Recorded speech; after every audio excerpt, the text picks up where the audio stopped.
উৎসবের আমেজে এ যেন এক যুদ্ধক্ষেত্র। এ দৃশ্য থাইল্যান্ডের রাজধানী ব্যাংককের কাওসান রোডের। স্থানীয় সময় রোববার নববর্ষ উপলক্ষে ঐতিহ্যবাহী পানি যুদ্ধে অংশ নেন হাজারো বাসিন্দা। স্থানীয়দের পাশাপাশি ঐতিহ্যবাহী জলকেলিতে অংশ নেন ভিনদেশি পর্যটকরাও। তীব্র গরমের মধ্যে পানি যুদ্ধ আনন্দের পাশাপাশি বয়ে এনেছে স্বস্তি। এই পানি খুব ঠান্ডা, একদম জমে যাচ্ছে। পিছনে তাকান, সবাই ভিজে একাকার। খুবই ভালো লাগছে। চীনের দক্ষিণ পশ্চিমাঞ্চলের ইউনান প্রদেশের মাংসি শহরে শনিবার শুরু হয়েছে বর্ণিল পানি উৎসব।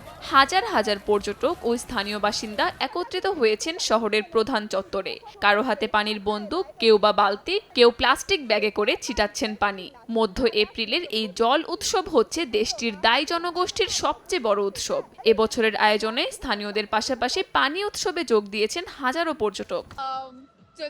ব্যবসার অবস্থা খুবই ভালো। ক্রেতার সংখ্যা দিন দিন বাড়ছে। আমি মূলত পানি ব্যাগ আর বালতি বিক্রি করি। পানির ব্যাগ বেশি বিক্রি হচ্ছে। পানি উৎসব শুরু হয়েছে দক্ষিণ পূর্ব এশিয়ার ভিয়েতনাম, লাওস ও কম্বোডিয়াতেও। বাদ যায়নি ভূমিকম্পে বিধ্বস্ত মিয়ানমারও। রোববার বাৎসরিক এই উৎসবে মেতে ওঠেন অঞ্চলটির লাখ লাখ মানুষ। কাকলি আখতার, সময় সংবাদ।